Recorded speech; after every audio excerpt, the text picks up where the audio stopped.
Hi all, welcome to கோலிமொழி ரேஸ். இன்றைக்கி நம்ம முன்னாடி நான் ஒரு ஷார்ட்ஸில் அப்லோட் பண்ணியிருந்தேன். அந்த மாதா கோயிலெலாம் போயிருந்தேன் அப்படின்னு சொல்லியிருந்த ஒரு ஷார்ட்ஸோட ஃபுல் விளாக் தான் பார்க்க போகிறோம்.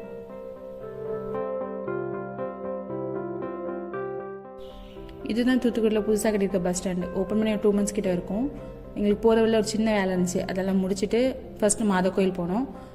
மாதா கோயிலில் இப்போ அவ்வளோவா கூட்டம் இல்லை. ஆனால் இதே திருவிழா டைமில் வந்தோன்னா நிற்க கூட இடம் இருக்காது. இப்போ நம்ம நின்றுருக்க இடம் ஃபுல்லாகவே கடையாக இருக்கும்.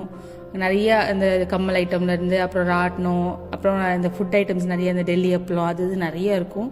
ஒரு 10 நாள் 15 நாள் கிட்ட திருவிழா இருக்கும். 10 நாள் 15 நாளுமே ஃபுல் கூட்டம் இருக்கும். அப்போ இந்த கொடியேற்றம்லாம் நடக்கும். அந்த கொடியேற்றம் நடக்கும்போது அந்த பால் கொடுக்கறது, பால் அதெல்லாம் ஒவ்வொருத்தவங்களும் வேண்டுதல் வச்சுருப்பாங்க, அதெல்லாம் கொடுப்பாங்க.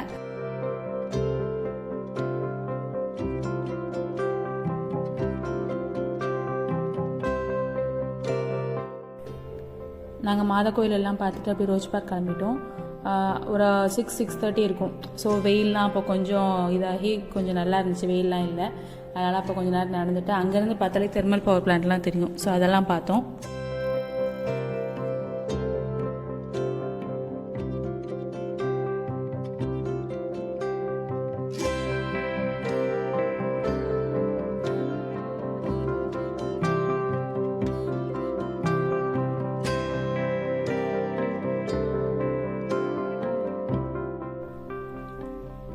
அங்கே அதெல்லாம் பார்த்துட்டு அதுக்குள்ளே ஒரு குட்டியாக ஒரு பார்க் மாதிரி இருந்துச்சு. அங்கே தான் இந்த ஃபிஷ்ஷோட ஸ்கல்ப்சர்ஸு, அப்புறம் இந்த ஏரோப்ளைன் மூல்டு மாதிரி அந்த குட்டி குட்டியாக அதெல்லாம் வச்சுருந்தாங்க. டால்ஃபின்னு அந்த மாதிரிலாம் இருந்துச்சு.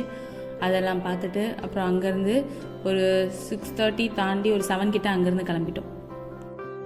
ரோஜ் பார்க்லேருந்து போகிற வழியில் ஒரு 2-3 பேர் உட்காந்து ஃபிஷ்ஷிங்லாம் பண்ணிகிட்டு இருந்தாங்க, துண்டுலாம் போட்டு. ஸோ அங்கே கொஞ்சம் நேரம் பைக்கை நிப்பாட்டிட்டு அங்கே வியூஸு அதெல்லாம் ரொம்ப நல்லா இருந்துச்சு. அப்புறம் நிறைய போட்லாம் நிப்பாட்டி வச்சுருந்தாங்க. அதெல்லாம் பார்த்துட்டு அப்புறம் அங்கேருந்து கிளம்பிட்டோம்.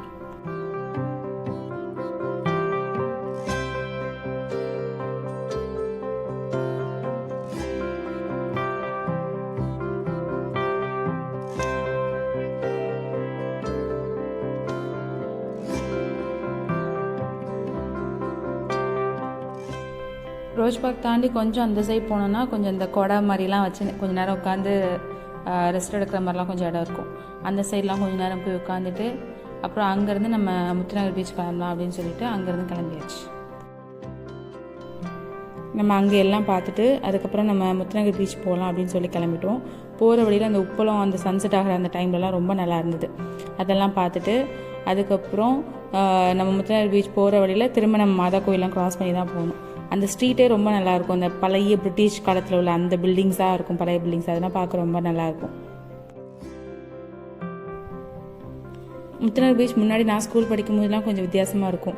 இப்போ தான் திரும்ப ரீனோவேட்லாம் பண்ணி நல்லா பண்ணியிருக்காங்க. ஸோ இங்கே நிறைய கூட்டம் இருந்துச்சு. வீக்கெண்ட் வேறு நாங்கள் போயிருந்தோமா, நல்ல கூட்டம்லாம் இருந்துச்சு. அங்கே உள்ளே போயிட்டு இந்த கேரட் அல்வாலாம் ஒரு அக்கா வச்சுருந்தாங்க, 20 rupees அப்படின்னு சொல்லிட்டு.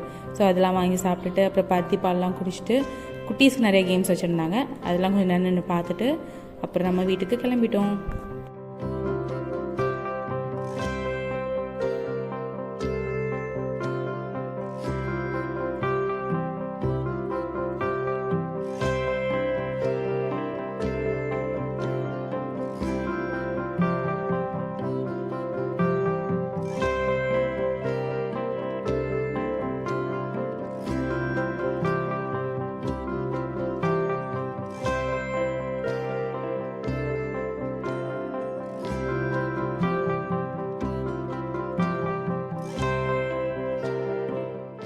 உங்களுக்கு என் வீடியோ பிடிச்சிருந்துச்சுன்னா please like, share and subscribe. Thank you.